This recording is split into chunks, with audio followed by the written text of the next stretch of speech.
வணக்கம், this is Gokul. இந்த எபிசோட நாம ஒரு இன்ட்ரெஸ்டிங்கான கேமை பத்தி தான் பார்க்க போறோம். இந்த கேமுடைய பேரு ஃபைண்ட் த கில்லர்ஸ். இதுக்கு மாஃபியா, வேர்வுல்ஃப் அப்படின்னு வேறு சில பெயர்களும் இருக்குது. இந்த கேமுடைய ஒரு சிறப்பு என்ன அப்படின்னா, இந்த கேம் விளையாடுறதுக்கு உங்களுக்கு எந்த விதமான பொருட்களும் தேவையே கிடையாது. நீங்க இப்போ உங்க ஃப்ரெண்ட்ஸோட ஒரு ட்ரிப் போயிருக்கீங்க அப்படின்னாலோ, அல்லது உங்க ஃபேமிலியோட நிறைய பேர் ஒன்னா இருக்கீங்க, ஆனா உங்ககிட்ட கார்ட்ஸோ இல்ல வேற எந்த பொருட்களும் விளையாடுறதுக்கு இல்லவே இல்லை அப்படின்னா, இந்த கேமை நிச்சயமா ட்ரை பண்ணி பார்க்கலாம். ஒரு சூப்பரான கேமா இது இருக்கும். இப்போ வாங்க நாம இந்த கேமை பத்தி பார்த்தரலாம். இந்த கேம் விளையாடுறதுக்கு நமக்கு மொத்தமா 7 பேர் தேவை. 7 பேர் இருந்தா மட்டும்தான் இதை விளையாட முடியுமா? அதுக்கு கம்மியாவோ இல்ல கூடுதலாவோ இருந்தா விளையாட முடியாதா அப்படின்னு கேட்டா அப்படிலாம் கிடையாது. அதுக்கேற்ற மாதிரி இந்த கேமை கஸ்டமைஸ் பண்ணிக்க முடியும் அப்படிங்கிறதும் இந்த கேமுடைய இன்னொரு சிறப்பு தான். முதல்ல இந்த 7 கேரக்டர்ஸ் என்னென்ன அப்படிங்கறத பார்த்தலாம். இந்த 7 கேரக்டர்ஸ்ல 2 கில்லர்ஸ், ஒரு டாக்டர், ஒரு டிடெக்டிவ், 2 வில்லேஜர்ஸ், ஒரு நரேட்டர். இதுதான் இந்த 7 கேரக்டர்ஸ். இப்போ இந்த 7 கேரக்டர்ஸ் உடைய வேலை என்னென்ன அப்படிங்கறத இந்த கேம் எக்ஸ்பிளைன் பண்ணும்போது நான் சொல்றேன். இந்த கேம் இரவு பகல் அப்படின்னு 2 காலகட்டத்தில் நடக்கும். ஆரம்பத்துல இது கொஞ்சம் குழப்பமா இருக்கிற மாதிரி தெரியலாம். ஆனா இந்த வீடியோ முழுசா பார்த்து முடிக்கும் பொழுது உங்களுக்கு கண்டிப்பா புரிஞ்சிடும். இப்போ இந்த 7 கேரக்டரையும் சின்ன சின்ன பேப்பர்ல எழுதி குலுக்கல் முறையில எல்லாரும் ஒவ்வொன்னு எடுத்துக்கலாம். ஆனா யாருக்கு என்ன கேரக்டர் வந்திருக்கு அப்படிங்கறத மத்தவங்க கிட்ட சொல்லக்கூடாது.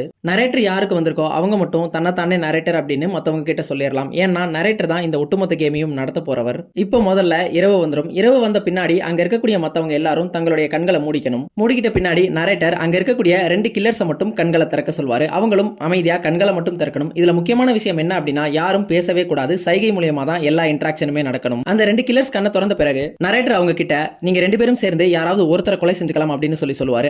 அதாவது அந்த 2 கில்லர்ஸையும் யாரையாவது மத்தவங்க ஒருத்தரை கொலை செய்ய சொல்லி நரேட்டர் இன்வைட் பண்ணுவாரு. அவங்க 2 பேரும் சேர்ந்து ஒருத்தரை கை காட்ட அந்த ஒருத்தர் இப்போ இறந்துருவாரு. கொலை செஞ்சுட்டு பிறகு அந்த கில்லர்ஸ் 2 பேரும் மீண்டும் தங்களுடைய கண்களை மூடிடணும். இப்போ அடுத்ததா நரேட்டர் டாக்டர் யாருன்னு அவருடைய கண்களை திறக்க சொல்வாரு. டாக்டருடைய வேலை என்ன அப்படின்னா, அங்க இருக்கக்கூடியவங்கள யாராவது ஒருத்தரை டாக்டரால காப்பாற்ற முடியும். டாக்டரும் சைகை மூலியமா யாராவது ஒருத்தரை கை காட்டலாம். கை காட்டின நபர் தான் இறந்தவரா இருந்தா அவர் பிழைப்பாரு. இல்ல தவறுதலா டாக்டர் வேற யாரையாவது காப்பாத்துறதுக்காக கை காட்டினார் அப்படின்னா இறந்த நபர் இறந்ததாகவே தான் இருக்கும். இந்த இடத்துல நமக்கு இன்னொரு சந்தேகம் வரலாம். அந்த 2 கில்லர்ஸும் டாக்டரையே கொலை செஞ்சிருந்தா என்ன பண்றது அப்படிங்கிறது தான் அந்த சந்தேகம். இதனாலதான் காப்பாத்துறதுக்கு டாக்டருக்கு மொத்தம் 2 வாய்ப்புகள் இருக்கு. ஒன்னு, அவர் மத்தவங்களை காப்பாத்தலாம், இல்லனா தன்னைத்தானே காப்பாத்திக்கலாம். இப்ப டாக்டர் ஒருத்தரை காப்பாத்தின பிறகு அவர் கண்ணை மூடிடுவாரு. அதன் பிறகு நரேட்டர் டிடெக்டிவ கண்ணை திறக்க சொல்வாரு. டிடெக்டிவ் கண்ணை திறந்த பிறகு அவர் யாரை சந்தேகப்படுறார் அப்படிங்கறத கை காட்ட சொல்லி நரேட்டர் கேட்பாரு. டிடெக்டிவ் இவர் தான் கொலையாளியா இருப்பார் அப்படின்னு யாரோ ஒருத்தரை கை காட்டணும். அவர் உண்மையிலேயே கொலையாளியா இருந்தா நரேட்டர் அமைதியா ஆமான்னு சொல்லிடலாம், இல்ல அப்படின்னா இல்லன்னு சொல்லிடலாம். இதன் பிறகு இந்த கேம் பகல் ஃபேஸ்க்குள்ள போயிடும். பகல் வந்த உடனே நரேட்டர் அங்க நடந்த கொலையை பத்தி சொல்லிடுவாரு. அடுத்த கட்டமா அந்த கொலையாளி யாரா இருக்கும் அப்படிங்கறத அங்க இருக்கவங்க எல்லாரும் சேர்ந்து ஓட்டிங் மூலியமா தேர்ந்தெடுக்கணும். கிட்டத்தட்ட நம்ம அமாங் அஸ் கேம் மாதிரி தான். அவங்க யாருக்கு ஓட் பண்றாங்களோ அந்த நபர் வெளியேறிடுவாரு. அவருடைய கேரக்டர் என்ன அப்படிங்கறதும் வெளியில தெரிஞ்சிடும். இதன் பிறகு இந்த கேம் திரும்ப நைட் ஃபேஸ்க்குள்ள போயிடும். மேல சொன்ன அத்தனை ஸ்டெப்ஸும் மீண்டும் ரிப்பீட் ஆகும். எவ்வளவு நேரம் அப்படின்னா, அவங்க சரியான கில்லரை தேர்ந்தெடுக்கிற வரைக்கும் இது ரிப்பீட் ஆயிட்டே இருக்கும். இந்த கேமுடைய வெர்டிக்ட் என்ன அப்படின்னா, கில்லர்ஸோட எண்ணிக்கை ஈக்குவலாவோ அல்லது வில்லேஜர்ஸை விட கூடுதலாவோ இருந்தா கில்லர்ஸ் ஜெயிச்சிருவாங்க. இல்ல அப்படின்னா வில்லேஜர்ஸ் ஜெயிச்சிருவாங்க. அவ்வளவுதான். வாய்ப்பு இருந்தா நிச்சயமா இந்த கேமை ட்ரை பண்ணி பாருங்க. வீடியோ பிடிச்சிருந்தா நம்ம சேனலுக்கு சப்ஸ்கிரைப் பண்ணிக்கோங்க. Thank you all.